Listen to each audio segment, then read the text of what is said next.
It began like any other cold morning in early February, but within the concrete walls of the Penitentiary of New Mexico, something unspeakable was about to unfold. For 36 hours, the prison, already overcrowded, understaffed, and volatile, was plunged into chaos. Inmates rose up, seized control, and turned the facility into a living hell. Guards were taken hostage, tortured, and beaten. Inmates targeted other inmates with savage cruelty, wielding lead pipes, shanks, and even blowtorches. By the time order was finally restored, 33 prisoners lay dead, many of them mutilated beyond recognition. Hundreds more were injured, including several correctional officers. But what led to this explosion of violence? What failures allowed this to happen? And could it happen again? This is not just a story about one prison riot, it's a brutal lesson about what happens when a system collapses from the inside out. Before we begin, don't forget to subscribe for more real stories that expose the darkest corners of history. And if this story leaves you thinking, leave a comment below. Could something like this happen again today? Long before the bloodshed of 1980, the Penitentiary of New Mexico had been simmering with anger and neglect. The warning signs weren't subtle, they were loud, visible, and dangerous. Overcrowding had reached critical mass. Designed for 900 inmates, the prison was holding well over 1,100. Resources were stretched thin, and the guards were often poorly trained, underpaid, and overwhelmed. But the real turning point came during Thanksgiving in 1977. That year, a contaminated meal sent more than 80% of the inmate population into violent illness. In response, prisoners staged a peaceful protest. They refused lunch. It was not an uprising, not even a hunger strike, just a sit-in. But instead of dialogue, the administration responded with batons and axe handles. Inmates were forced to march to the cafeteria as officers beat them without mercy. That moment destroyed the last threads of trust between inmates and the state. Resentment took root, and from that day forward, the prison was no longer just a place of punishment. It became a pressure cooker with no release valve. In 1980, construction in Cell Block 5, damaged from a previous escape attempt, meant that dangerous men had to be relocated. But instead of being redistributed thoughtfully, dozens of inmates, from the violent to the petty, were thrown together in an open dormitory. Picture this: a single room packed with over 100 men, shoulder to shoulder, beds lined up like a military barracks, no privacy, no peace. Murderers slept beside petty thieves, rapists next to men serving tax evasion sentences. It was a volatile mix, and it wouldn't take much to ignite it. One night, someone made alcohol from fermented fruit stored in a hefty trash bag. The men got drunk. The air was thick with anger and frustration.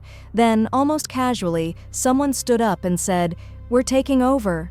No grand plan, no mastermind, just raw emotion and a rare opportunity.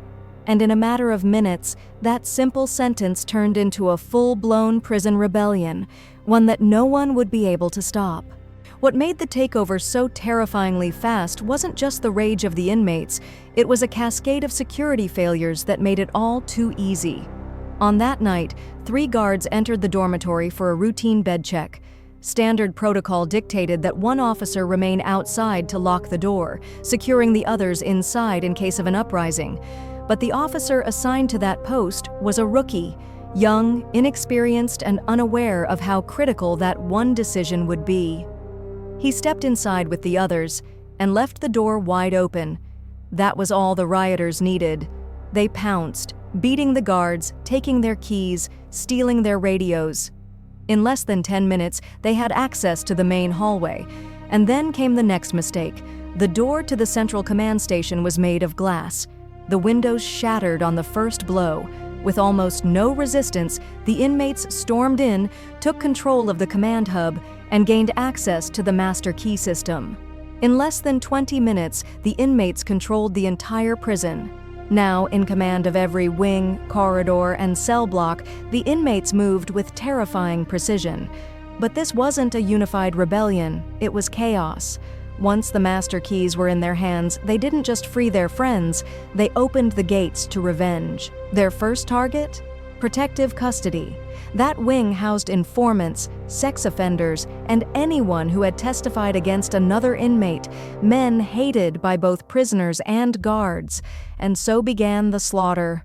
Doors were kicked in, men were dragged screaming from their cells, some were stabbed dozens of times, others were set on fire. One inmate had his face melted off with a blowtorch. Blood coated the floors.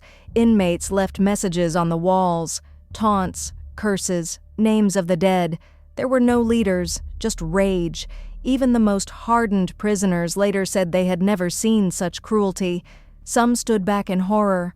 Others joined in like it was a sport. For those inside, there was no escape, just pure animalistic violence unleashed. Amidst the carnage, a different group of inmates tried to seize the moment, not for violence but for justice. They took hostages, guards, staff, and used them as bargaining chips. They made demands, real demands: end overcrowding, improve food quality, allow federal officials inside the facility, guarantee there would be no violent retaliation. They wanted journalists allowed in. They wanted a spotlight on the abuse they'd suffered for years. Some believed this could be the turning point, that their voices would finally be heard. But even as they tried to negotiate, their efforts were undercut by the blood-soaked halls and piles of corpses mounting by the hour. Who would listen to demands delivered with a blowtorch in hand? Who would take seriously a call for justice shouted over the screams of dying men? The rioters had sabotaged themselves, and the officials outside were watching, waiting. They weren't going to rush in. They were going to wait until the blood dried. The prison had become something worse than a war zone. It had become an inferno of madness. The scenes inside were beyond comprehension. Inmates dragged others through hallways, smashing their skulls with iron bars. The walls were smeared with blood and human waste. A few prisoners took it upon themselves to protect the hostages, creating human shields to prevent other inmates from reaching the guards. Others, however, took pride in the torture, recording names of those they killed. The pharmacy was raided, not for medicine, but for pills to keep the killers awake longer. Fires were set throughout the building. Smoke filled the air, mixing with the iron smell of blood. Bodies were stacked like trash in corners. Survivors huddled under bunks, praying not to be noticed. And outside, the National Guard prepared to act. But they still didn't know the full horror unfolding inside. No one could have imagined it, not even in their worst nightmares. When law enforcement finally regained control after 36 grueling hours, they walked into a slaughterhouse. The visuals were unbearable. Charred corpses, beheaded bodies, organs on floors. The dead weren't just victims, they were warnings. And though the riot had ended, the killing hadn't. In the years that followed, between 1981 and 1985, murders in the prison actually went up. Many of the inmates who had witnessed crimes during the riot were hunted down and killed, systematically silenced. Corrections officers died at a higher rate. Escape attempts spiked. The prison was still a battlefield. Only now, the war was colder, quieter, and spread across time. Even some of the survivors would later die mysteriously or take their own lives, unable to live with what they had seen. The riot had ended, but the trauma had not, and it never would. One would think that after such horror, something would change, that lessons would be learned, that policies would evolve, and for a while, it seemed they had. For about 6 months after the riot, things got better. Food quality improved, programs restarted, oversight increased, but it didn't last. The guards were the same, the structure was the same, and eventually, the old habits returned. The same overcrowding, the same underfunding, the same disregard for human dignity. The system had seen its darkest hour and walked away unshaken. No true reform, no nationwide policy shifts, just patchwork and silence. The blood was scrubbed clean, but the roots of violence remained. And that perhaps is the greatest tragedy, that such horror could happen, and still the machine kept turning. It's tempting to think something like the New Mexico riot is ancient history, that today's prisons are more advanced, more humane. But ask those inside, and you'll hear a different story. Overcrowding still plagues the system. Guards are still underpaid and overworked. Medical care is often non-existent. Abuse remains rampant. Sure, there are iPads now. Inmates can sometimes video call their families. But the core issues haven't changed. The pressure cooker is still on, still building steam, and all it takes is one mistake, one bad shift, one spark, and we could be right back in 1980. The next riot may not look the same, but the roots will be familiar, deep, rotten, ignored. And unless we face them, unless we reform the system from the ground up, we may just be waiting for the next 36 hours of hell. If this story opened your eyes, hit that like button, subscribe, and share your thoughts below. What do you believe needs to change in our prison system before history repeats itself?